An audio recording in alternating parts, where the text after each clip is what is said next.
Welcome करता हूं। तो मैं बता दूं, यह बायो साइंस का आपका आखिरी वीडियो है सब्जेक्टिव का। एग्ज़ाम से पहले मास्टर वीडियो है, ठीक है ना। सब्जेक्टिव क्वेश्चन जो मैंने करा दिया है मास्टर वीडियो वो तो करा ही दिया है। यहाँ पे यह सबसे बड़ा वीडियो मास्टर वीडियो का होने वाला है, क्योंकि यहाँ पे मैं 7-8 क्वेश्चन जो है आपको दिखाऊंगा। अच्छे अच्छे क्वेश्चन जो शॉर्ट में भी पूछा जा सकता है, लॉन्ग में भी पूछा जा सकता है, ठीक है। तो चलिए देखते हैं। और यह आपका सब्जेक्टिव का लास्ट वीडियो होगा बायो साइंस फर्स्ट ईयर का। इसके बाद जो भी आएगा आपका ऑब्जेक्टिव टाइप्स में वीडियो आते रहेंगे, समझ गए, जो कि आपके एग्ज़ाम के लिए काफ़ी महत्वपूर्ण होगा। चलिए देखते हैं। पहला प्रश्न आपके सामने में है, देख सकते हैं। संक्रमण क्या है? संक्रमण कहाँ कहाँ से आ सकता है, मतलब source of infection and infection फैलने का ट्रांसमिशन कितने तरह से होता है, वो सारी चीज़ें हम लोग जानते हैं, ठीक है। सबसे पहले जानिए इन्फेक्शन होता क्या है। इन्फेक्शन संक्रमण, संक्रमण का मतलब होता है कि रोग उत्पाद करने वाले सूक्ष्म जीवों, जीवाणु हो, विषाणु हो, कवक हो या कोई परजीवी हो आदि का शरीर अथवा उसके किसी भाग में प्रवेश करके वहाँ पे स्थापित होना और अनुकूल दशाओं में उनका बहुगुणन होना, अर्थात रोग उत्पन्न करना है। इन्फेक्शन करने का कहने का मतलब है कि संक्रमण का मतलब होता है कि ऐसे सूक्ष्म जीव जो रोग उत्पन्न करने वाले हो, जो रोग के कारण हो, ठीक है, जो रोग के कारण बनते हो, वह शरीर के अंदर प्रवेश करके वह अपने जैसे अनेक सूक्ष्म जीवों का जो है क्या करता हो, वृद्धि करता हो, और वह शरीर में स्थापित होकर उसके अनुकूल परिवर्तन दशा मिल जाता है, जिसके कारण वह वहाँ बॉडी के अनेक हिस्सों में प्रवेश करके वह क्या करता है, रोग उत्पन्न करता है, ठीक है। और जो वह रोग उत्पन्न करता है वह इन्फेक्शन टाइप का रोग होता है, संक्रामक रोग होता है, वही संक्रमण होता है, ठीक है। संक्रमण क्या है? संक्रमण एक बीमारी है, ठीक है ना। संक्रमण एक बीमारी है जो ऐसे सूक्ष्म जीव, चाहे वो आपके क्या बोलते हैं, बैक्टीरिया हो, वायरस हो, ठीक है, फंगस इन्फेक्शन हो, या एक कोशिकीय परजीवी हो जिसमें आपका मलेरिया वगैरह, डेंगू वगैरह, टाइफाइड वगैरह आता है, तो ये सब आपके बॉडी में प्रवेश करता है, स्थापित होता है, वहाँ पे अपने जैसे बहुत सारे सूक्ष्म जीवों को बहुगुणन करते रहता है और आपके शरीर के अन्य हिस्सों में फैलकर रोग उत्पन्न करता है, और यही संक्रमण कहलाता है। समझ गए चीज़ों को। अब जब रोग उत्पन्न होते हैं तो उसके लक्षण प्रकट होते हैं। लक्षण प्रकट होते हैं तो वहाँ पे इन्फ्लामेशन होता है, जिससे आपका ललीमा, सूजन वगैरह उत्पन्न होता है। समझ गए। तो ये आपका हो गया इन्फेक्शन। अब इन्फेक्शन का सोर्स आपसे पूछेगा तो सोर्स आप देख लीजिए कहाँ कहाँ से आपको इन्फेक्शन मिल सकता है। तो इन्फेक्शन का सोर्स बहुत सारा है। जैसे हमसे पूछेगा कि पानी का सोर्स क्या है, कहाँ कहाँ से पानी मिल सकता है, तो नदी, तालाब, झरना, समुद्र, वर्षा से, ठीक है ना। तो बहुत सारे चीज़ों से जो है हमें मिल सकता है। उसी प्रकार से इन्फेक्शन का भी बहुत सारे स्रोत हो सकता है। इन्फेक्शन आपको पानी, मिट्टी के स्रोत से भी जो है इन्फेक्शन उत्पन्न हो सकता है। समझ गए। जैसे मिट्टी में ऐसे सूक्ष्म जीव होते हैं जैसे टिटनस। टिटनस अगर किसी को देखते हुएगा कांटी वगैरह चुभ जाता है, कहता खुले पैर मत चलिए, वरना वो घाव के माध्यम से अंदर प्रवेश कर जाएगा। क्यों? क्योंकि खुले पैर चलिएगा कटा फटा जगह से वो आपके शरीर में प्रवेश करेगा और कटे फटे जगह से चला जाएगा। तो वह मिट्टी में, कादों में, गंदे जगहों पर रहता है, इसीलिए कहा जाता है। तो मिट्टी में, पानी में ये चीज़ें हैं। तो स्रोत क्या हुआ? स्रोत आपके पानी, मिट्टी हो गया, ठीक है। संक्रमण का मुख्य स्रोत व्यक्ति भी होता है जो किसी न किसी प्रकार के संक्रामक रोग से ग्रसित है। अब जैसे कोई व्यक्ति किसी संक्रामक रोग से ग्रसित है तो कोई स्वस्थ व्यक्ति अगर उसके आसपास जाएगा तो उसको भी हो जाएगा, तो कहीं ना कहीं वो व्यक्ति भी एक स्रोत इन्फेक्शन का हो गया, ठीक है। अधिकांशतः संक्रमण का शिकार हुए पशुओं एवं जानवरों के कारण भी हो जाता है, जैसे कुत्तों से रेबीज रोग, ठीक है ना। तो बहुत सारे जानवर भी संक्रमण का स्रोत होते हैं। बहुत सारे जानवर के आप गंदे, या बहुत सारे जानवर मर जाते हैं, उनको खुले जगह पर फेंक दिया जाता है, ठीक है ना। तो जानवर चाहे वो जीवित हो या मृत हो, वह जो है आपको संक्रमण का स्रोत होता है। जैसे कुत्ता को वैक्सीन नहीं दीजिएगा, काट लेगा, वह आपको रेबीज फैला देगा, तो कुत्ता भी जो है होता है। बहुत सारे ऐसे जानवर हैं जो काटने से जो है आपको संक्रमण फैल सकता है, ठीक है। तो जानवर भी स्रोत हो गया। आगे है जीवाणु युक्त भोजन ग्रहण करने से भी संक्रमण उत्पन्न हो सकता है। यदि भोजन संक्रमित हो तो भी संक्रमण फैलता है। भोजन हो गया वह दूषित भोजन, दूषित भोजन भी आपका जो है संक्रमण का स्रोत बनता है। ठीक है, दूषित भोजन ग्रहण करेंगे संक्रमण फैलेगा। आगे है विभिन्न प्रकार के रोगजनक जीवाणु जैसे हैजा और हेपेटाइटिस वायरस के संपर्क में आने के कारण एवं पानी भी संक्रमण का मुख्य स्रोत है। संक्रमित पानी, संक्रमित भोजन, संक्रमित हवा, ठीक है, रोगजनक, ये सब क्या है, रोगजनक सूक्ष्मजीव, ये सब क्या है, यह सब संक्रमण फैलाने का स्रोत है, जरिया है। मिट्टी, ठीक है ना, ये सब जानवर, ठीक है ना, तो ये सब व्यक्ति, ये सब जो है संक्रमित व्यक्ति, ये सब जो है आपके संक्रमण का स्रोत होता है। संक्रमण के स्रोत में आपको गंदी वायु आता है, मल मूत्र आता है, ठीक है, थूक पीक आदि भी जो है होता है। संक्रामक रोगों से पीड़ित पशु, मनुष्य के मुंह एवं नाक से निकलने वाले कण भी संक्रमण का स्रोत होते हैं। तो संक्रमण का बहुत, वे सारे चीज़ जो संक्रमित हो पहले से, वह ऑलरेडी संक्रमण का स्रोत हो जाएगा।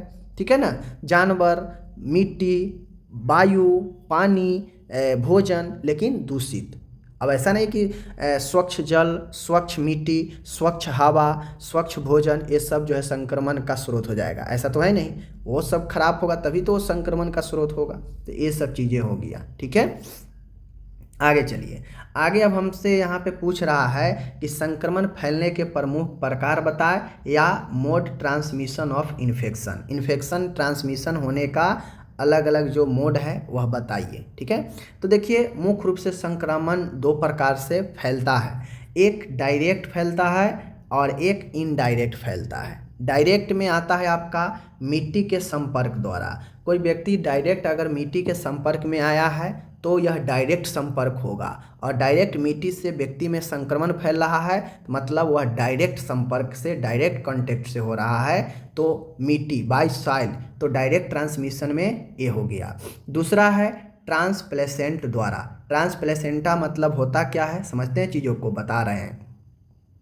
ट्रांसप्लेसेंटा होता है कि नवजात शिशु गर्भ में माता से गर्भनाल के द्वारा संक्रमण हो जाता है, जैसे हेपेटाइटिस बी, सिफिलिस, एड्स आदि रोग बर्थ कैनाल से निकलते हुए भी बच्चों को संक्रमण हो जाता है। तो डायरेक्ट संक्रमण में ट्रांसप्लेंटा द्वारा, यानी जो गर्भनाल लगा होता है माँ के यूट्रस से, बच्चे के गर्भनाल जो लगा होता है, तो उससे भी डायरेक्ट संक्रमण बच्चे को हो सकता है।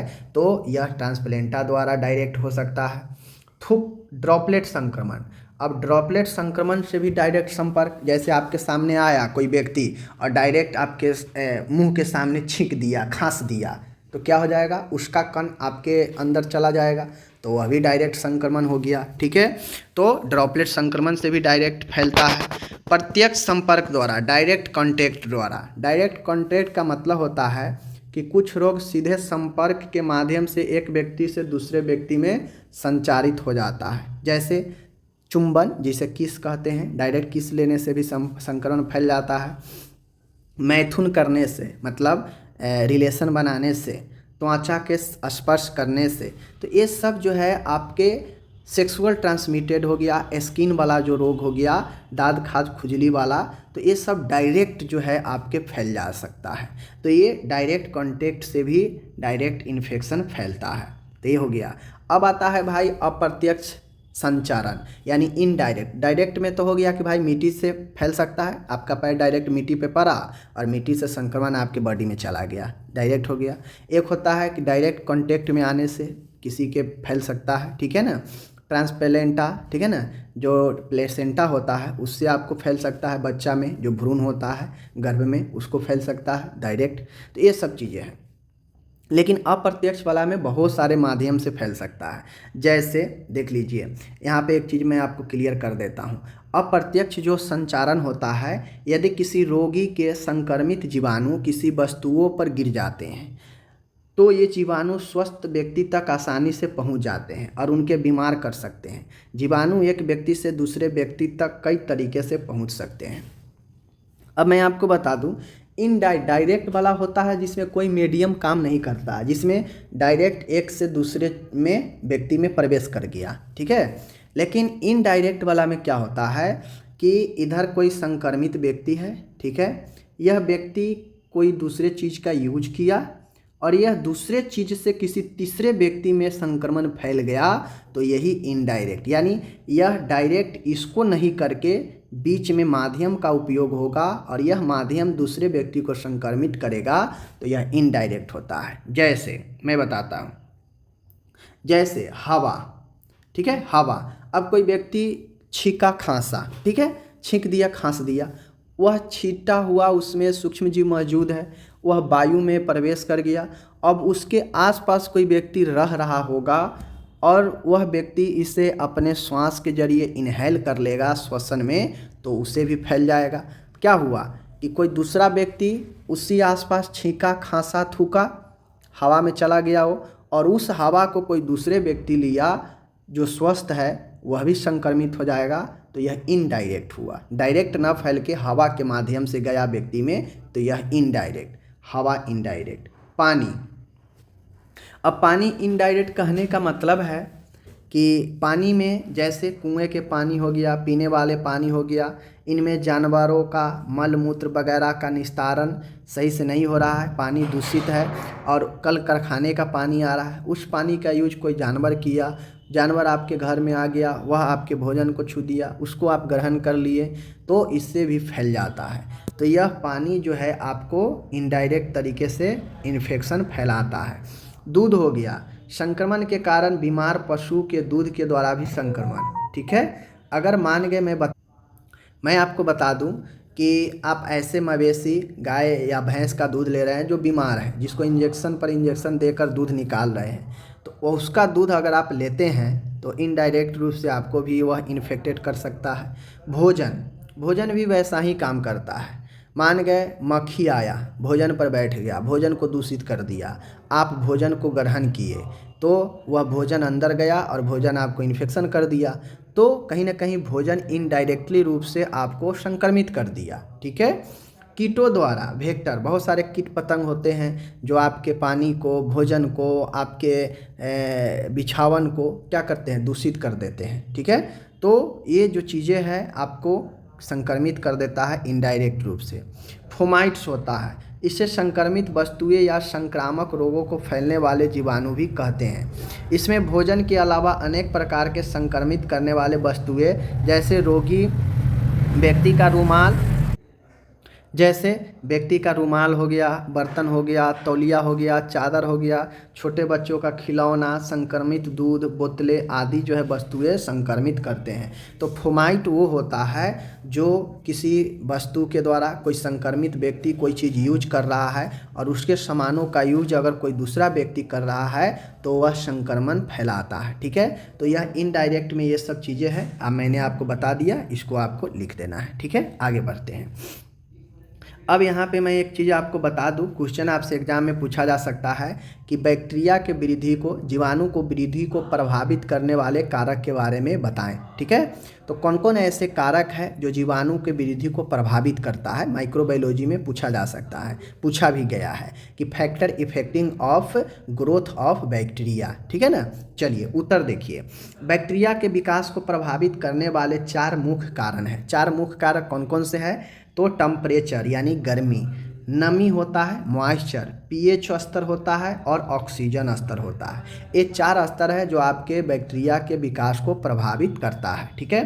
तापमान कैसे प्रभावित करता है? तो जिस प्रकार से आपका बैक्टीरिया है, बैक्टीरिया का विकास पर्यावरण में तापमान बहुत ज़्यादा प्रभावित करता है। गर्म क्षेत्र में बैक्टीरिया ज़्यादा अच्छे से विकास करता है, ज़्यादा पनपता है ठंडे की तुलना में, ठीक है। तो कहीं ना कहीं गर्मी, तापमान भी उसके वृद्धि को प्रभावित कर रहा है कि भाई अगर गर्मी होगा तो गर्मी में ज़्यादा वृद्धि करेगा, ठंडा में कम वृद्धि करता है। समझ गए चीज़ों को? तो कहीं ना कहीं तापमान इसको प्रभावित कर रहा है, ठीक है। नमी का बात किया जाए यहाँ पे, तो बैक्टीरिया जो है नमी में बहुत ज़्यादा जो है क्या होता है, पनपता है। जहाँ भी नमी मिलेगा वहाँ पे यह बहुत ज़्यादा वृद्धि करता है, तेज़ी से यह जो है विकास होता है उन क्षेत्रों में जहाँ पे नमी और पानी स्थिर होते हैं, ठीक है। तो नमी वाले इलाका में जो है, जैसे आप लोग देख लीजिए आपके बेसमेंट में, आपके बाथरूम वाले इलाका जहाँ पे नमी होता है वहाँ पे बैक्टीरिया तेज़ी से प्रभावित होता है, तेज़ी से वृद्धि करता है। समझ गए? तो इन चीज़ों को ध्यान में रखिए, इसीलिए कहा जाता है कि नमी से दूर रहें, नमी से हटके रहें। ठीक है, आगे है ऑक्सीजन का स्तर। अब उच्च ऑक्सीजन स्तर वाले क्षेत्र में बैक्टीरिया के बढ़ने और पनपने के लिए एक आदर्श वातावरण प्रदान करते हैं। अब बैक्टीरिया जो होता है, जहाँ पे ऑक्सीजन अच्छा है, उच्च ऑक्सीजन वाला क्षेत्र है, वहाँ पे बैक्टीरिया काफ़ी ज़्यादा अच्छे से बढ़ता है, वृद्धि करता है, पनपता है। ठीक है, जबकि कम ऑक्सीजन वाले क्षेत्र में बैक्टीरिया का जो वृद्धि और विकास है वह धीमा हो जाता है। तो इन चीज़ों को ध्यान में रखिएगा। अब लास्ट में आता है पीएच स्तर, पीएच मान। बैक्टीरिया का विकास पर्यावरण के पीएच स्तर से बहुत प्रभावित होता है। बैक्टीरिया तटस्थ पीएच स्तर वाले वातावरण में सबसे तेज़ी से बढ़ते हैं। पीएच स्तर के अधिक क्षारीय या अम्लीय होने पर विकास दर धीमी हो जाती है और अत्यधिक पीएच स्तर पर पूरी तरह से रुक जाती है। ठीक है, यानी पीएच स्तर उदासीन है उस क्षेत्र में बैक्टीरिया अच्छे से अपना वृद्धि करता है, लेकिन अगर जहाँ यह क्षारीय ज़्यादा हुआ, ज़्यादा अम्लीय हुआ, तो वहाँ पे इसका वृद्धि जो है प्रभावित हो जाता है। तो याद रखिएगा, तापमान, नमी, ऑक्सीजन, पीएच स्तर, ये 4 महत्वपूर्ण कारक है जो बैक्टीरिया के वृद्धि और विकास को प्रभावित करता है। एग्जाम में पूछा गया था, हो सकता है इस बार और पूछे। समझ गए? चलिए, एक क्वेश्चन हो गया, आगे बढ़ते हैं। आगे आपसे एग्जाम में पूछा जा सकता है कि फंक्शन ऑफ बोन, यानी हड्डियों का प्रमुख कार्यों का वर्णन करें कि हड्डी का क्या क्या कारण है। या आपसे एग्जाम में ये पूछा जा सकता है कि हड्डी के कितने प्रकार है, वर्गीकरण बताएं और हड्डी के कार्य बताएं। हड्डी मीन्स अस्थि, वही चीज़ होता है। तो देखिए, मानव शरीर में अस्थियां अपने अपने कार्यों में व्यस्त तरीके से कार्यशील रहती है। मुख्य रूप से प्रमुख कार्य है। हड्डी का क्या क्या कार्य है? सभी हड्डी अपने कामों में व्यस्त होता है। हड्डी अगर काम करना नहीं छोड़ देगा तो फिर देखते हैं, चूँकि बल मिलता है वहीं से पावर जनरेट होता है, सहारा मिलता है। ठीक है, देखिए, अस्थियों के द्वारा शरीर में पेशियों की सहायता से स्वतंत्र गति, फ्री मूवमेंट होती है। अतः अस्थियां गति करने में उत्तोलक, लेबर का कार्य करती है। देखिए, अस्थि जो है मांस के साथ, मसल्स के साथ मिलकर यह फ्री रूप से मूवमेंट होने में काफ़ी ज़्यादा मदद करता है। ठीक है ना? तो ये चीज़ है, यह पेशी को क्या करता है? बल देता है, जिससे अच्छे से मूवमेंट होता है। समझ गए? आगे इसका कार्य है कि हड्डी से ही संपूर्ण शरीर को मजबूत आकार प्राप्त होता है। आप समझिए कि सिर्फ आपके बॉडी में मांस भरा रहता तो क्या आपका बॉडी खड़ा हो पाता? नहीं खड़ा हो पाता। मांस एक लुगदी के तरह जो है एक जगह पे सिमट जाता, लेकिन हड्डी ही है जो आपको शेप प्रदान किया है, मजबूती प्रदान किया है, मसल्स को अपने साथ जकड़ के रखा है। ठीक है ना? अस्थियां महत्वपूर्ण आंतरिक अंगों को सुरक्षित रखती है, जैसे 24 पसलियों के अंदर हृदय तथा फेफड़ों को सुरक्षित रखते हैं। अब हड्डी जो है अपने अंदर जितने भी महत्वपूर्ण ऑर्गेन है उसको अच्छे से सुरक्षित तरीके से रखता है। जैसे ब्रेन मानिए, आपके स्कल जो है, खोपड़ी जो है, खोपड़ी के अंदर जो है आपके ब्रेन पाया जाता है। ठीक है, तो कहीं ना कहीं खोपड़ी एक स्कल जो है हड्डी का बना हुआ है, उसके अंदर ब्रेन सुरक्षित तरीके से है। उसी प्रकार से आपका जो रिब्स होता है, पसली जो होता है, उसके अंदर फेफड़ा है, साइड में आपका हार्ट है। ठीक है ना? तो कहीं ना कहीं ये आपके जो है महत्वपूर्ण ऑर्गेन को सुरक्षित रखने में भी मदद करता है। आगे है, हड्डियां शरीर में सम स्थिति को बनाए रखने में सहायता करता है। हड्डी जो है हमारे बॉडी में एक समान स्थिति बनाए रखने में भी मदद करता है। ठीक है, हाथ तथा पैर की अस्थि मज्जा में रक्त कोशिकाओं का निर्माण होता है। अब एक प्रकार से बोन मैरो भी हड्डी ही है, जहाँ पे आरबीसी का निर्माण होता है। समझ गए चीज़ों को, जो हमारे ब्लड के लिए काफ़ी महत्वपूर्ण होता है। अस्थियां कैल्शियम, फॉस्फेट, मैग्नीशियम आदि लवणों को भी भंडारण करता है। आवश्यकता पड़ने पर शरीर को इसके लवण प्राप्त होते हैं। शरीर का 99% कैल्शियम इन्हीं अस्थियों में पाया जाता है। साथ में फॉस्फेट भी और मैग्नीशियम भी इन्हीं अस्थियों में पाया जाता है। तो अस्थि में कैल्शियम बहुत ज़्यादा पाया जाता है, फॉस्फेट भी पाया जाता है और यहाँ तक कि मैग्नीशियम भी पाया जाता है, जो शरीर को ज़रूरत पड़ने पर क्या करता है? प्रोवाइड करता है। ठीक है, शरीर को मांस को धारण करने का कार्य करता है। हड्डी जो है मांस को अपने साथ जो है पकड़ कर एक शेप प्रदान करता है, ठीक है। हड्डी के द्वारा ही खड़े होना, चलना फिरना, उठना बैठना आदि सभी क्रियाएं संपन्न होती है। समझिए, आपके शरीर में सिर्फ और सिर्फ अगर मांस होता, हड्डी नहीं होता, तो आप एक डेंग आगे नहीं चल पाते, हाथ से कुछ चीज़ उठा नहीं पाते, ठीक है ना। तो हड्डी जो है बल प्रदान करता है, एक शेप प्रदान भी करता है, जिससे चलना फिरना उठना बैठना संभव हो पाता है, ठीक है। चलिए, तो ये सारे हड्डी के कार्य हो गए, मैंने बता दिया। आगे बढ़िए। आगे आता है, आपसे एग्जाम में पूछा जा सकता है कि भाई स्ट्रक्चर ऑफ टंग्यू और स्वाद का फिजियोलॉजी ऑफ टेस्ट, टेस्ट के क्रिया के बारे में, स्वाद की क्रिया के बारे में बताएं। तो आपसे एग्जाम में पूछा जा सकता है कि जीभ के संरचना के बारे में बताएं और स्वाद के फिजियोलॉजी ऑफ टेस्ट, स्वाद के क्रिया के बारे में बताएं। तो चलिए, जीभ के संरचना बड़ी आसान है, देख लेते हैं। सबसे पहले देखिए जीभ, टंगू। देखिए, जीभ जो है मुंह में यानी मुख में स्थित ऐच्छिक पेशी, मतलब वॉलेंट्री पेशी, ठीक है ना। यह वॉलेंट्री पेशी से बना हुआ नियमित एक गतिशील और अत्यधिक संवेदनशील ऑर्गेन होता है। आपका जो जीभ होता है, ऐसा नहीं कि काफ़ी मजबूत होता है, काफ़ी इसमें बल होता है, नहीं, यह काफ़ी जो है सेंसिटिव ऑर्गेन होता है, संवेदनशील होता है। थोड़ा सा गर्म अगर आपके जीभ पर रख दिया जाए, तुरंत से वह जो है आपके, तो ये आपका जो है ऐच्छिक पेशी से बना होता है, निर्मित होता है, जो मुंह में स्थित होता है, और यह जो है आपके काफ़ी संवेदनशील ऑर्गेन होता है। समझ गए इतना? चलिए, एक एक लाइन समझिए। क्या है? जीभ आपका क्या है? संवेदनशील ऑर्गेन है, जो मुंह में स्थित आपके वॉलेंट्री यानी ऐच्छिक पेशी से बना हुआ एक मसल्स ऑर्गेन है, ठीक है। चलिए, यह मसल्स मांस का रचना खड़ी और पड़ी हुई पेशियों द्वारा बनी होती है। जीभ जो है हमारा खड़ी और पड़ी दोनों प्रकार के पेशियों से बना हुआ एक मसल्स ऑर्गेन है, ठीक है। इसका संपूर्ण भाग श्लेष्मक झिल्ली से ढका होता है। अब श्लेष्मा जो मेम्ब्रेन होता है, पेट के अंदर भी है, सर के अंदर भी है, ठीक है ना। जहाँ जहाँ आपका नाजुक जो है चीज़ें होता है, सब जगह मेम्ब्रेन का परत चढ़ा हुआ है। तो आपका जीभ में भी मेम्ब्रेन है, ठीक है। जीभ पर जो है वह मेम्ब्रेन ढका हुआ है, ठीक है ना, मेम्ब्रेन से। जीभ में आंतरिक व बाहरी दोनों ही प्रकार के पेशियों का समावेश होता है। जीभ में आंतरिक तरीके से भी, बाहरी तरीके से, दोनों तरीके से पेशी से लगा हुआ है, बना हुआ है, ठीक है। जीभ की ऊपरी सतह जो डोर्सम वाला होता है वह खुरदुरी होता है। आप खुद देखिए कि जीभ के ऊपर वाला भाग जो है खुरदुरा होता है, जबकि जीभ के निचले वाला भाग देखिएगा तो चिकना होता है, ठीक है। तो जीभ के ऊपरी खुरदुरी या रूखी और मोटी होती है, परंतु निचले वाले जो सतह है चिकनी होती है। जीभ की बाह्य पेशी यानी जीभ के जो बाहरी वाला पेशी है वह हाइवाइड बोन तथा निचले जबड़े से टेम्पोरल अस्थि के स्टेलॉइड प्रवर्ध से निकलती है। यानी कहने का मतलब है कि जो जीभ है, जीभ जो है, जीभ का जो बाहरी पेशी है वह हाइयाइड बोन जो कि कंठ के हड्डी होता है, हाइयाइड बोन कंठास्थि, उससे निकलता है और साथ में निचले टेम्पोरल अस्थि से लगा हुआ होता है, ठीक है। ध्यान से देखिए, दो महत्वपूर्ण चीज़ें हैं। जीभ किससे लगा है? हाइयाइड बोन और स्टेलॉइड प्रोसेस से निकलता है, ठीक है। इन पेशियों के द्वारा जीभ ऊपर नीचे आगे पीछे की दिशा में गति करती है। अब इन्हीं पेशी के मदद से हमारा जो जीभ है ऊपर नीचे आगे पीछे करता है, ठीक है।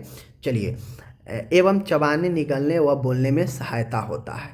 जीभ के 3 भाग होते हैं। पहला टीप होता है जिसे अग्रभाग कहते हैं, बीचला होता है बॉडी, और सबसे लास्ट वाला होता है रूट या बेस कहते हैं, जिसे आधार कहते हैं, ठीक है। जीभ का आधार जो सबसे पीछे वाला होता है वह हाइयाइड बोन से जुड़ा हुआ होता है। अभी मैंने बताया कि जीभ का सबसे स्टार्टिंग, सबसे जड़ वाला जो है वह हाइयाइड बोन से लगा होता है, ठीक है। जीभ का आवरण श्लेष्मक कला होता है। जीभ किससे ढका होता है? श्लेष्मक कला, मेम्ब्रेन से, जो कि ऊपर बता चुके हैं, ठीक है। चलिए, ये चीज़ें हैं। इसके ऊपर लघु उभार होता है, जिनको अंकुरक पैपिला कहते हैं। मेम्ब्रेन के ऊपर जो है हल्का हल्का खुरदुरी उभार होता है जिसे पैपिली कहते हैं। ये अंकुरन तालु यानी देख लीजिए पैलेट, गला तथा कंठ में भी होता है, ठीक है, जो जीभ में होते हैं। इन अंकुरकों टेस्ट बड में तंत्रिका तंतु व रक्त कोशिकाओं का जाल फैला होता है। अब ये जो बड होता है, ये जो अंकुरक होता है, इसी में आपके जो है सारे ब्लड और नर्व होते हैं, जिससे आप कुछ खट्टा मीठा तीता खाते हैं तो आपको एहसास होता है। समझ गए?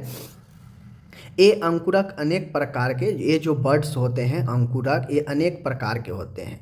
इनमें संवेदन भी होता है। 7वीं 9वीं और 10वीं जो नर्व है वह अंतर इसमें आते हैं। तो ये जो जीभ हमारा है इसमें बहुत सारे जो है आपके जीभ में जो आपका ये पैपिली है, इसी अंकुरन पैपिली में जो है नर्व फैला होता है और यह नर्व क्या करता है, आपको विभिन्न प्रकार के स्वाद वगैरह का एहसास दिलाता है, जिसमें रक्त का भी जाल होता है, नर्व का भी जाल होता है इसी पैपिली में। ठीक है, तो ये आपका हो गया जीभ का संरचना। अब फिजियोलॉजी ऑफ टेस्ट, स्वाद का क्रिया बारे में पूछेगा। देख लीजिए, प्रारंभ में स्वाद के 4 प्रकार होते हैं, मीठा, खट्टा, कड़वा और नमकीन। स्टार्टिंग में जो स्वाद के जो प्रकार आपको जीभ में मिलता है 4, मीठा, ध्यान से देखिए, मीठा, खट्टा, कड़वा और नमकीन, ये 4 होता है। मीठा, खट्टा, कड़वा, नमकीन, मीठा, खट्टा, कड़वा, नमकीन। ठीक है, स्वाद नलिकाएं, ज्ञानेंद्रियां यानी सेंसरी होती है। ठीक है, जो भी स्वाद नलिकाएँ हैं, जो भी टेस्ट वर्ड है ठीक है ना, वह ज्ञानेंद्रिय होती है। स्वाद की संवेदना के प्रति प्रतिक्रिया दर्शाती है। मतलब जो भी जीभ में जो फैला हुआ वर्ड है, पैपिली है, जो भी कलिकाएं हैं, वह क्या करता है, ज्ञानेंद्रिय का काम करता है, जो स्वाद के संवेदना के प्रति अपनी प्रतिक्रिया दर्शाती हैं। स्वाद कलिकाएं यानी टेस्ट बर्ड जीभ पर पाए जाने वाले उभारों में पाई जाती है। जो जीभ पर उभार होता है ना, खुरदुरा उभार, उसी में यह टेस्ट बर्ड पाया जाता है। ठीक है, जाल साफ, जिनको पैपिली कहते हैं। अभी मैंने बताया यही कलिकाएं टेस्ट बर्ड पैपिली के रूप में उभरी हुई खुरदुरी सतहों में पाया जाता है जीभ के ऊपरी। ठीक है ना, इन्हीं के कारण हमारी जीभ खुरदुरी होती है। और पैपिली निम्न प्रकार के होते हैं जो अलग अलग आपको एहसास कराते हैं। ठीक है, देखिए यही फिजियोलॉजी है और कुछ है नहीं, हो गया ख़त्म। सरकम वैलेट पैपिली, सरकम वैलेट पैपिली ये उल्टे के आकार के होते हैं। दूसरा है फंगीफोरम, फंगीफोरम ये मशरूम के आकार के होते हैं और ये संपूर्ण जीभ के तल पर पाए जाते हैं। ठीक है, 3 है फिलीफॉर्म पैपिले, ये नुकीले और धागे के आकार के होते हैं और संपूर्ण जीभ पर पाए जाते हैं। ठीक है, आप देख लीजिए जीभ की ये संरचना है, यह पीछे वाला भाग है जो आपके हाइआइड बोन से लगा होता है। ठीक है, यह ऊपर वाला खुरदुरी सतह है, इस यहाँ पे लिम्फाइड टिश्यू है ये। ठीक है, और यह आपका एंटेरियर भाग है, इधर आपका पोस्टेरियर भाग है, और यह सब खुरदुरी सतह जो देख रहे हैं यही वाला पैपिली है। इसी पैपिली में आपको विभिन्न प्रकार के नर्व मिलते हैं जो स्वाद के एहसास दिलाते हैं। ठीक है, तो ये सारे चीज़ आपको फिगर में बनाना पड़ेगा अगर जीभ के बारे में पूछे तो। ठीक है, आगे बढ़ते। जिनको अगर एक बार में नहीं समझ में आए फिर से वीडियो को पीछे कीजिएगा, दोबारा देखिएगा, क्योंकि हम इसको बार बार रिपीट करेंगे, वीडियो बड़ा हो जाएगा और हमें बहुत सारे क्वेश्चन करना है। अब क्वेश्चन आता है अस्थियों के वर्गीकरण के बारे में। ठीक है ना, अस्थियों के वर्गीकरण के बारे में, यानी हमसे हड्डी के काम तो देख लिए, हड्डी के वर्गीकरण भी पूछा जा सकता है एग्जाम में शॉर्ट क्वेश्चन में। तो वर्गीकरण देखिए, मानव शरीर की अस्थियों को देख लीजिए। अब जो यहाँ पे वर्गीकरण आपसे पूछा जा सकता है हड्डियों के बारे में, देख लीजिए। ह्यूमन बोन्स, मानव शरीर की अस्थियों को उनके आकार बनावट के अनुसार 5 भागों में वर्गीकृत किया गया है।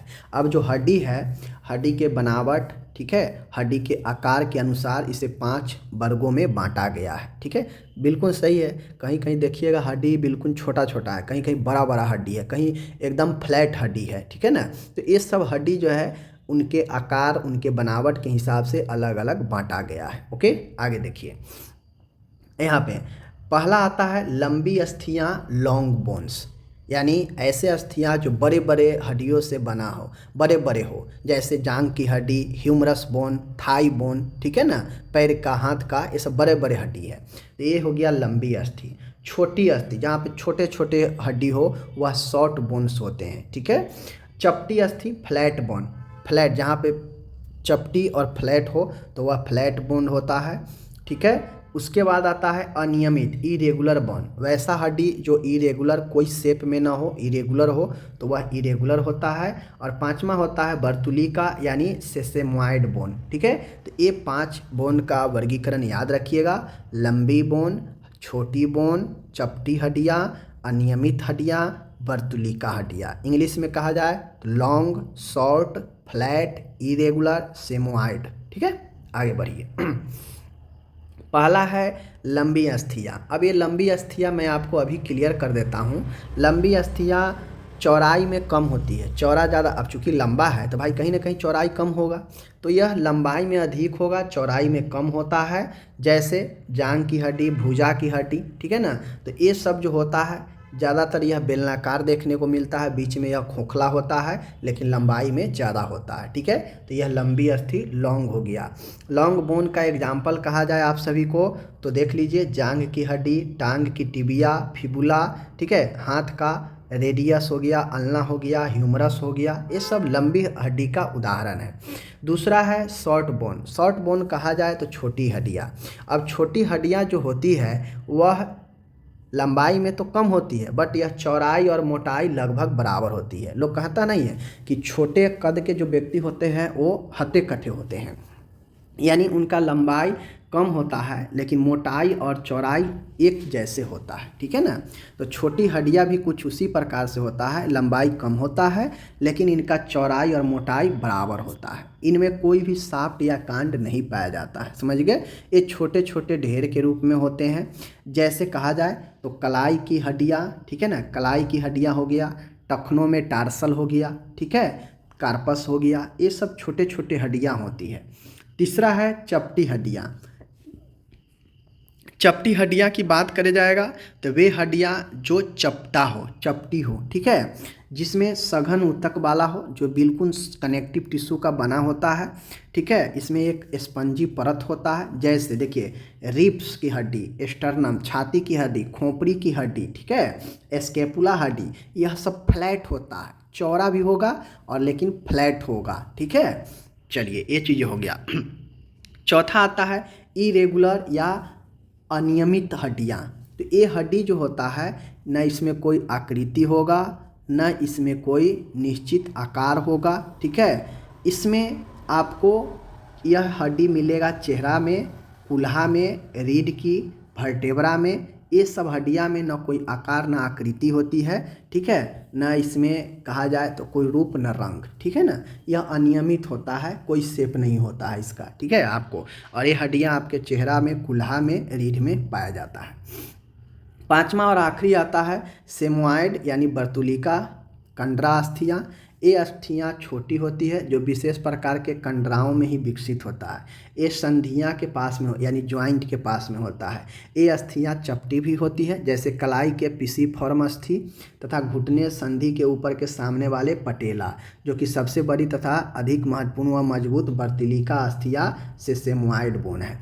तो बेसिकली जो सेसेमॉइड बोन होता है यह जहाँ जहाँ ज्वाइंट होगा वहाँ वहाँ पर ये पाया जाता है। जैसे पटेला जो नीचे की पटेला होता है वो होता है, ठीक है ना। तो यह आपका इसमें छोटे होता है, ठीक है ना, पर यह चपटी भी हो सकता है वर्तुलिका वाला। तो ये सेमोइड बोन याद रखिएगा। 5 बोन वर्गीकरण बता दिए, आप इसे अच्छे से पढ़ लीजिएगा, दिमाग में आ जाएगा। आगे बढ़े।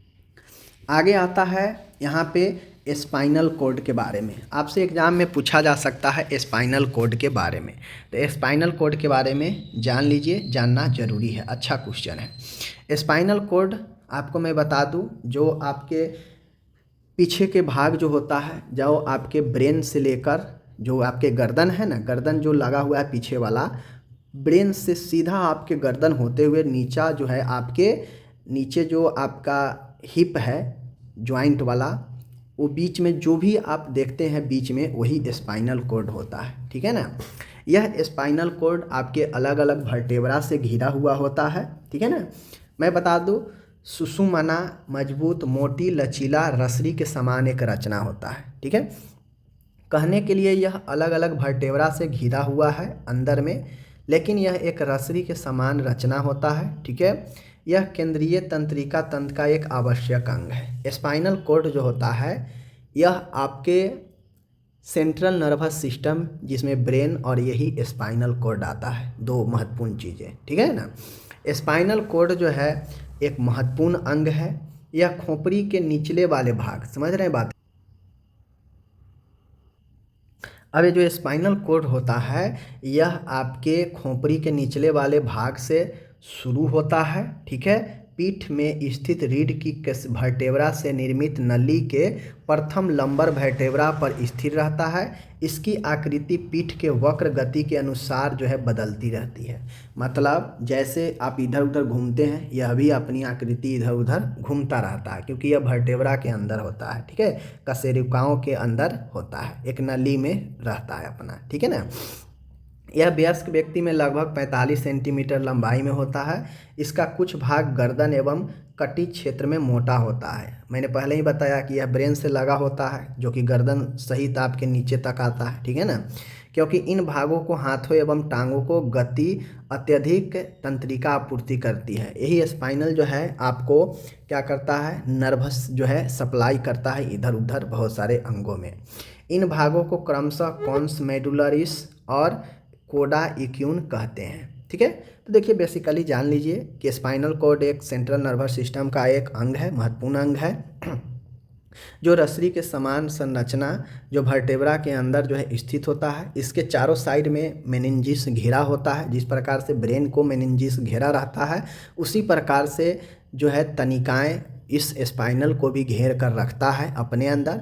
चूँकि यह एक रसरी के समान होता है, इसमें CA फ्लूइड भरा होता है, सेरेब्रो स्पाइनल फ्लूइड भरा होता है, जो क्या करता है, मूवमेंट करते रहता है, ठीक है ना।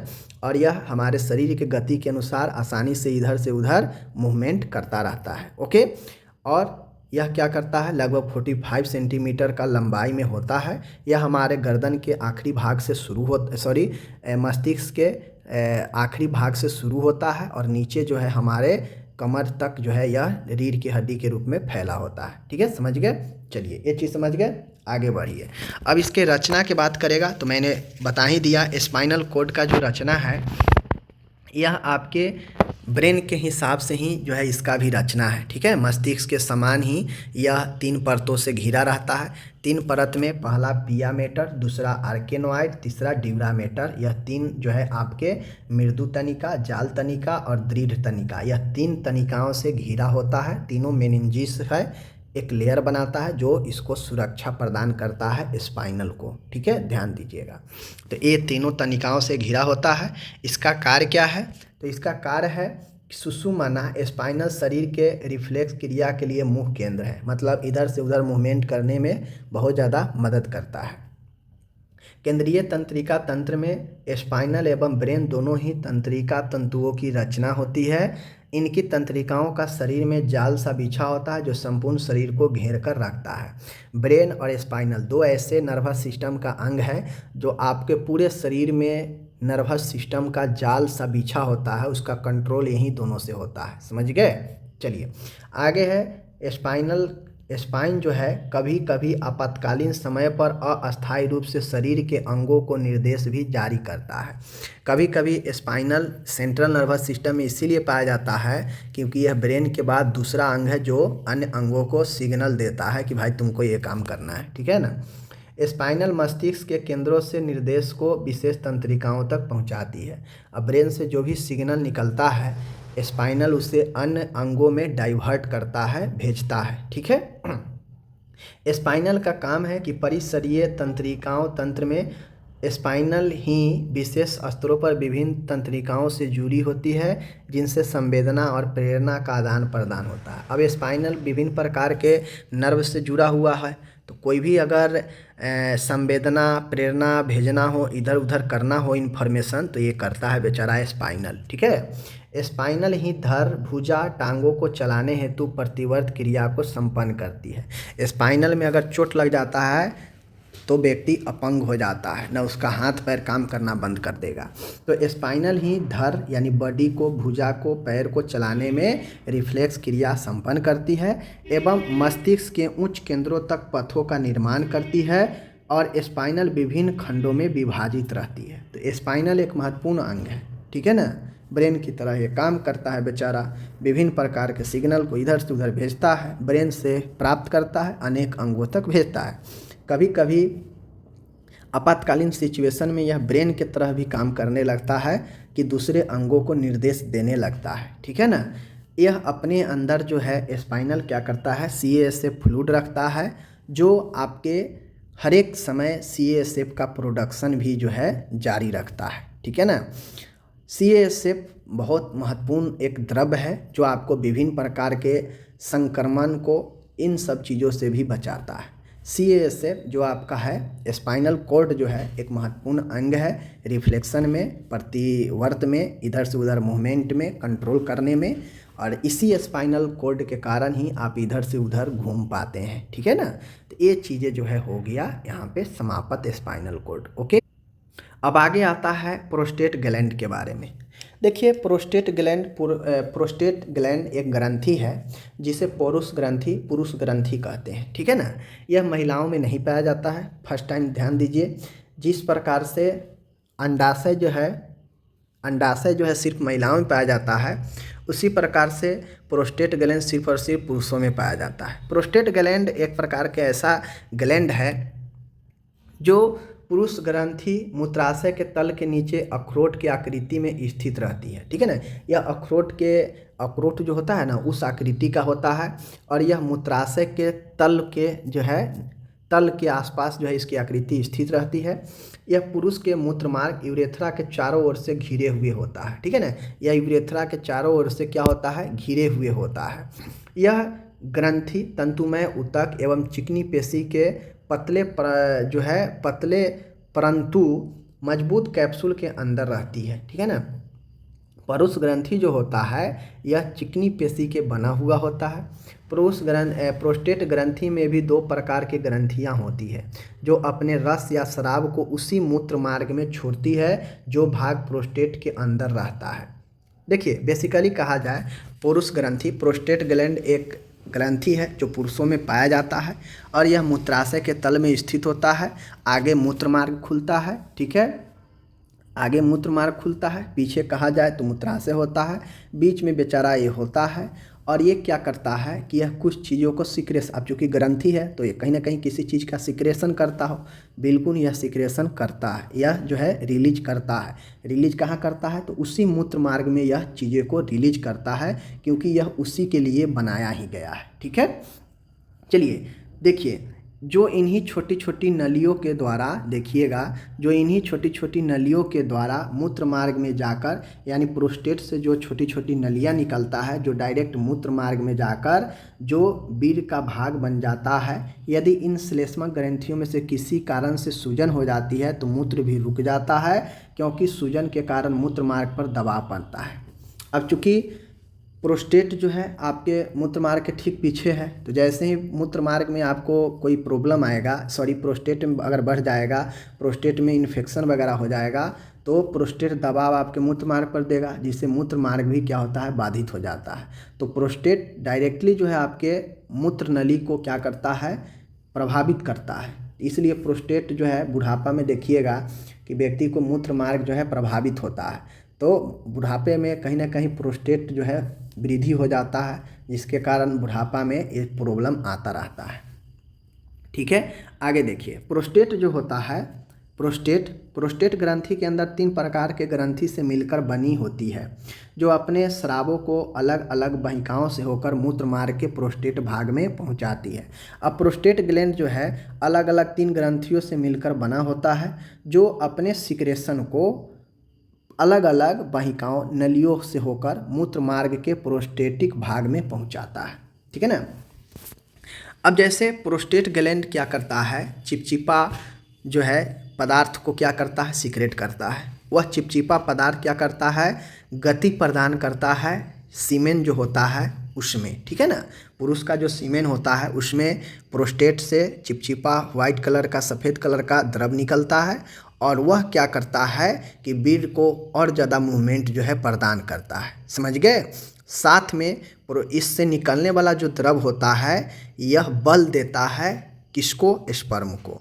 चूँकि महिला का जो योनि होता है उसमें स्पर्म जाने के बाद क्या होता है, वह स्पर्म इतना ज़्यादा अम्लीय होता है महिला का योनि कि स्पर्म वहाँ पे खराब ना हो, वहाँ पे वह मृत किल न हो जाए। तो यह जो है क्या करता है, प्रोस्टेट से निकला हुआ जो द्रव होता है योनि में जाकर उसके प्रभाव को कम करता है, जो फीमेल के वेजिना है उसके प्रभाव को यह कम कर देता है, जिसके कारण जो स्पर्म का जो मोबिलिटी है वह बढ़ता है और आगे तक जा पाता है, ठीक है। चलिए ये चीज़ें हैं। प्रोस्टेट ग्रंथि का स्राव, प्रोस्टेटिक सिक्रेशन, प्रोस्टेट के चिकनी पेशियों के संकुचित होने से अत्यधिक सूक्ष्म छिद्रों से होकर मूत्र मार्ग में पहुंचता है। यह स्राव शुक्राणुओं को गतिशील बनाए रखने में सहायता करता है, जो अभी मैंने बताया, तथा स्त्री की योनि के अमलता को उदासीन करने में भी सहायता करता है। अभी मैंने बताया कि योनि के फीमेल का जो योनि होता है अत्यधिक अम्लीयता होता है। क्यों, आपको पता होगा कि योनि में एक आपके पाया जाता है, जो दही में पाया जाता है अम्ल, ठीक है। अब आप लोग नाम कमेंट कीजिए कौन सा अम्ल पाया जाता है, तो उसके कारण अम्लीय होता है। अब चूँकि अम्लीय माध्यम में जैसे ही अगर स्पर्म गया तो वहाँ पे अटैक कर देगा अम्ल, स्पर्म को ख़त्म हो जाएगा। लेकिन ये प्रोस्टेट वाला सिक्रेशन क्या करता है, गति तो देता ही है, साथ में जो फीमेल का वेजिना अम्लीय है उसको क्षमता को वहाँ पे नष्ट करता है, उदासीन करता है, जिससे जो स्पर्म है आगे की तरफ वेजिना में अंदर प्रवेश कर पाता है जिंदा, ठीक है। तो यही जो है प्रोस्टेट ग्लैंड होता है, मैंने आपको बता दिया। आप फिगर बना दीजिएगा प्रोस्टेट ग्लैंड का और वहाँ पे लिख दीजिएगा अगर आपसे पूछेगा तो, ठीक है। चलिए अब यहाँ पे आता है माय डियर, यहाँ पे जो नेक्स्ट क्वेश्चन है वह हमारा आता है विकराणु यानी नेफ्रॉन के बारे में, ठीक है, नेफ्रॉन के बारे में।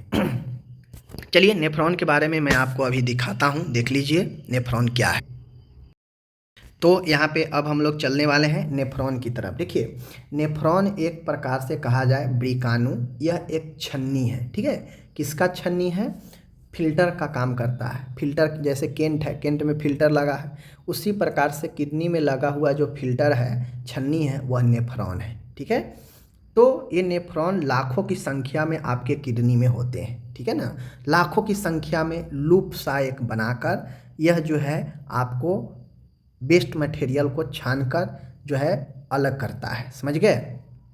ये जो नेफ्रॉन है आपका, जिसे हम लोग विकराणु कहते हैं, यह आपके किडनी में जो है अनुपयोगी जो भी पदार्थ है उसको अपने अंदर अवशोषित कर लेता है और मूत्र के रास्ते उसे बाहर निकाल देता है और उपयोगी पदार्थ जो है ब्लड के माध्यम से शरीर के अंदर चला जाता है, ठीक है। ये जो विकराणु होता है यह आपके किडनी के अंदर, मैं बता दूं, ये जो विकराणु होता है यह आपके प्रत्येक किडनी में लाखों की संख्या में यह कणिकाएं होते हैं और प्रत्येक विकराणु मुक्त रूप से रक्त छानने या मूत्र बनाने वाली इकाई होती है। यानी प्रत्येक जो विकराणु होता है, प्रत्येक नेफ्रॉन जो होता है वह फ्री रूप से रक्त छानना या मूत्र बनाने का काम करता है। इसका काम ही है कि भाई वेस्ट मटेरियल रक्त से अलग करो, मूत्र को बनाओ, ठीक है, ये चीज़ें करता है। ये सारे जो लाखों की संख्या में होता है यह आपस में मिलकर एक पतली संकरी जो है गर्दन सी बनकर आपस में जुड़ी होती है, ठीक है। विकराणु नेफ्रॉन रक्त से ब्लड प्लाज्मा को छानने का कार्य एक इकाई के रूप में करता है। यानी सभी विकराणु मिलकर ब्लड से प्लाज्मा को छानकर यह एक इकाई के रूप में काम करता है। इसका काम ही है भाई छानना, अलग करना, वेस्ट मटेरियल को अवशोषित करके यूरिन बनाना, ठीक है ना, इसका काम ही है। ये जो विकराणु होता है, नेफ्रॉन जो होता है, उपयोगी पदार्थों को पुनः शोषित या अवशोषण करके अनुपयोगी पदार्थों को स्राव की क्रिया द्वारा मूत्र के रूप में किडनी से बाहर करते हैं। विकराणु दो प्रकार के होते हैं, तो ब्रिकानु नेफ्रॉन के रोल समझ गए। किडनी के अंदर यह अवस्थित होता है, लाखों की संख्या में लूप बनाकर यह छनने का काम करता है, वेस्ट मटेरियल यूरिन को बनाने का काम करता है। ठीक है, दो प्रकार के होता है, यह एक कॉर्टिकल के रूप में होगा और एक जस्टामेंडुलर के रूप में होगा। कॉर्टिकल के रूप में जो होगा यह इस प्रकार का जो देख लीजिए, इस प्रकार का जो नेफ्रॉन होता है, ब्रिकानु होता है, यह कॉर्टेक्स गुर्दे की बाहरी परत में होता है, यानी किडनी के अपर लेयर में, बाहरी लेयर में होता है और यह लगभग 2/3 हिस्से में होता है। ठीक है, कॉर्टेक्स जो होता है बाहरी लेयर में होता है, लगभग 2/3 हिस्से में होता है। इन ब्रिकानुओं की नलिकाएं केवल मेंडुला के पिरामिड के आधार तक सीमित होता है, यानी ये जो कॉर्टिकल वाला जो नेफ्रॉन होता है यह मेंडुला पिरामिड तक ही सीमित होता है। ओके, दूसरा जस्टामेंडुलर, इस प्रकार के जो नेफ्रॉन के लंबे लूप जो होते हैं, ये जो जस्टामेंडुलर होता है इसमें भी तो नेफ्रॉन होगा। ठीक है ना, तो इसमें जो नेफ्रॉन के लंबे लूप जो होता है वह नेफ्रॉन पिरामिड के गहराई में पाया जाता है। इस प्रकार के जो नेफ्रॉन है जस्टामेंडुलर वाला, यह पिरामिड के गहराई तक यानी अंदर तक पाया जाता है, जबकि ये कॉर्टिकल वाला बाहर तक ही पाया जाता है। ठीक है, यह कॉर्टिकल नेफ्रॉन से लंबाई में कम होते हैं। ठीक है, यह कॉर्टिकल नेफ्रॉन मतलब जो जस्टामेंडुलर है ना, यह कॉर्टिकल नेफ्रॉन यानी इस वाले से कम लंबाई होते हैं। ब्रिको का कार्य कॉर्टिकल नेफ्रॉन में होता है, यानी किडनी का जो अधिकांश कार्य है वह कॉर्टिकल नेफ्रॉन में होता है, परंतु जस्टामेंडुलर नेफ्रॉन दबाव की स्थिति में सक्रिय होता है और यह काम करता है, यानी ज़्यादातर रोल कॉर्टिकल का ही है। जस्टामेंडुलर जो है अधिक दबाव की स्थिति में सक्रिय होता है। ठीक है, ध्यान रखिएगा। तो इस प्रकार से यह नेफ्रॉन हो गया। नेफ्रॉन का आप जो है चित्र बना दीजिएगा। ठीक है, और उसको नामकरण कर दीजिएगा, 5 नंबर में हो जाएगा। ठीक है, उसके बाद अगर पढ़ना है तो जस्टामेंडुलर और भी आगे टाइप्स में होता है, जिसको मैंने यहाँ पे उचित नहीं समझा ज़्यादा लंबा करने में। ठीक है, आगे बढ़ते हैं। आगे आता है एसेप्सिस। एसेप्सिस कहने का मतलब है कि जीवाणु रहित करने की अवधारणा, कॉन्सेप्ट ऑफ एसेप्सिस। एसेप्सिस जो होता है जीवाणु रहित, रहित मतलब जीवाणु वाला नहीं, जीवाणु से मुक्त। तो जीवाणु से मुक्त करने की जो तकनीक है उसी को हम लोग एसेप्सिस कहते हैं। अब कैसे करते हैं देख लीजिए। देखिए, संक्रमण से मुक्ति या सूक्ष्म जीवों के संपर्क में आने से रोकना, यह 2 प्रकार के होते हैं। कंसेप्ट ऑफ एसेप्सिस कहने का मतलब है कि संक्रमण से मुक्ति पाना या सूक्ष्म जीवों के संपर्क में आने से रोकना, यही कंसेप्ट, यही टेक्निक एसेप्सिस कहलाता है। ठीक है ना, या तो सूक्ष्म जीवों के संपर्क में या संक्रमण से मुक्ति पाना ही जो है आपके, यही तकनीक एसेप्सिस कहलाता है। ओके, पहला है मेडिकल एसेप्सिस। मेडिकल एसेप्सिस कहने का मतलब है, सीधा सीधा जान लीजिए आप यहाँ पे, इस स्वच्छ विधि की प्रक्रिया में सूक्ष्म जीवों की संख्या को दूर करने के उपाय उपयोग में लाए जाते हैं तथा सूक्ष्म जीवों की फैलने में रोकथाम की जाती है।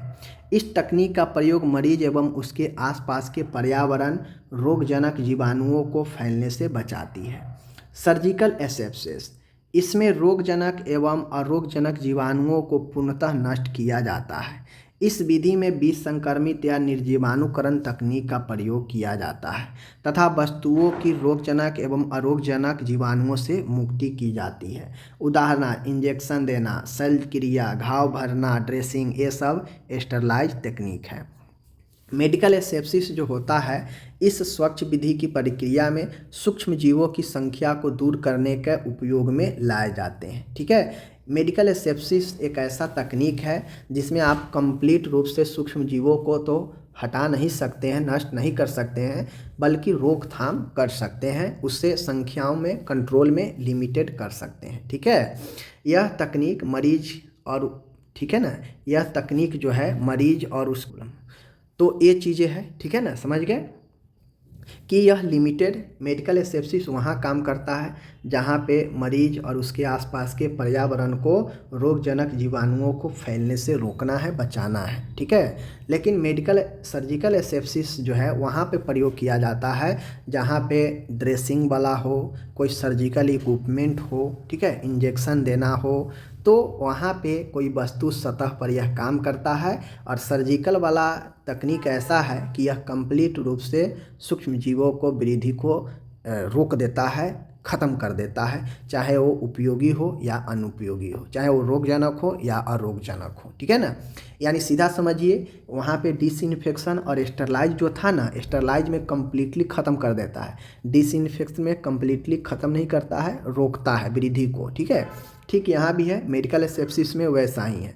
मेडिकल एसेप्सिस में भी संख्या को रोकता है, जो मरीज और उसके आसपास के वातावरण को सही करके कंट्रोल करके रखता है।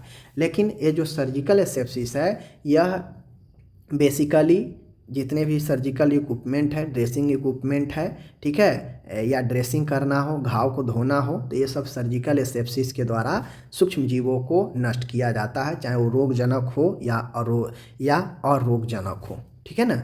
ये चीज़ें जो है आपका दो तकनीक है जो बेसिकली आपको संक्रमणों पर रोकथाम और कंट्रोल करता है, medical asepsis, surgical asepsis. Okay, आगे बढ़ते हैं। अब आता है ह्यूमरस बोन। ह्यूमरस बोन कहा जाए तो आपके सामने में है ह्यूमरस बोन। ह्यूमरस भुजा में एक लंबी अस्थि होती है, आपको पता है ह्यूमरस बोन यह एक पतली होती है बट लंबी सी होती है, यह एक ऊपरी भुजा की हड्डी है, ठीक है। इसको 3 भागों में बांटा गया है। इसको कितने भागों में, लगभग यह लंबी होती है, ठीक है, लंबी जो है ये आपको होता है, यह 3 भागों में बांटा गया है। कौन कौन? ऊपरी भाग, बीच का भाग, बीच के भाग को काय कहा गया है, निचला भाग को एपिफाइसिस कहा गया है, ठीक है। चलिए, सबसे ऊपर शीर्ष होता है जो कचाव उपास्थि यानी हाइलिन कार्टिज के द्वारा ढका होता है। सबसे ह्यूमरस के सबसे ऊपरी भाग को क्या कहते हैं हम लोग, क्या कहते हैं? हाइलिन। सबसे ऊपरी भाग जो होता है जिसे शीर्ष कहते हैं वह कचाव या कचाव उपास्थि यानी हाइलिन कार्टिज के द्वारा ढका रहता है, तथा स्कैपुला अस्थि की ग्लेनोइड गुहा ग्लेनोइड फोसा से जुड़कर कंधे की अस्थि बनाता है, ठीक है। यानी यह ह्यूमरस बोन जो है यह कंधे के अस्थियों से जुड़ता है, सीधा सीधा समझिए, ठीक है।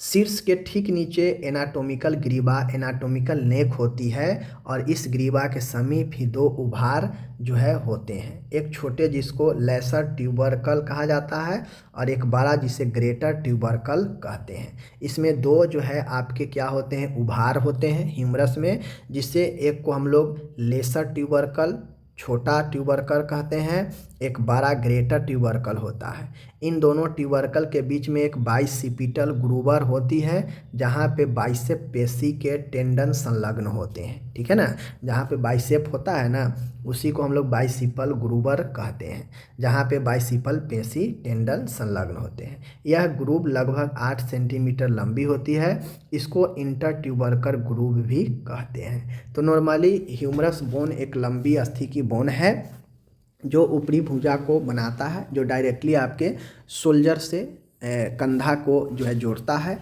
और इसके बीच में जो है आपको स्कैपुला अस्थि की ग्लेनोइड से जुड़कर कंधे बनाता है। इसके ठीक नीचे एनाटोमिकल ग्रीवा होता है, यानी जो कंधा से जुड़ा हुआ जो ह्यूमरस है ना उसके नीचे ठीक जो है एक एनाटोमिकल ग्रीवा होता है, ठीक है। इसके समीप 2 उभार होता है जिसे लेसर ट्यूबरकल और ग्रेटर ट्यूबरकल कहते हैं, ठीक है। और जहाँ बाइसेप पेशी होता है संलग्न, इसमें ग्रूबर लगभग 8 सेंटीमीटर होता है जिसको इंटर ट्यूबरकल ग्रूव भी कहते हैं। समझ गए चीज़ों को। तो यह ह्यूमरस बोन है, चित्र आप देख लीजिएगा, ह्यूमरस बोन को चित्र बना दीजिएगा, नाम लिख दीजिएगा, ऊपर वाले को शीर्ष, बीच वाले को काय और निचले वाले को एपिफाइसिस, ठीक है। आपको 5 नंबर मिल जाएगा। तो जो जहाँ पे है अच्छे से पढ़ लीजिए, समझ लीजिए, एक बार नहीं हो 2 बार वीडियो को समझ लीजिए। इससे पहले मैं तमाम तरीके के क्वेश्चन आपको एनाटॉमी, फिजियोलॉजी, माइक्रोबायोलॉजी में करा चुका हूँ। 22 से 23 का प्लेलिस्ट देख लीजिएगा आप सभी एमपी वाले, और ये मैं करा दिया हूँ, जो नहीं कराया था वो मैं यहाँ पे आज करा दिया। और यह सब्जेक्टिव का आपका लास्ट था, इसके बाद ऑब्जेक्टिव और डिफरेंस को बता देंगे। आपका काम क्लियर हो जाएगा। ओके, धन्यवाद।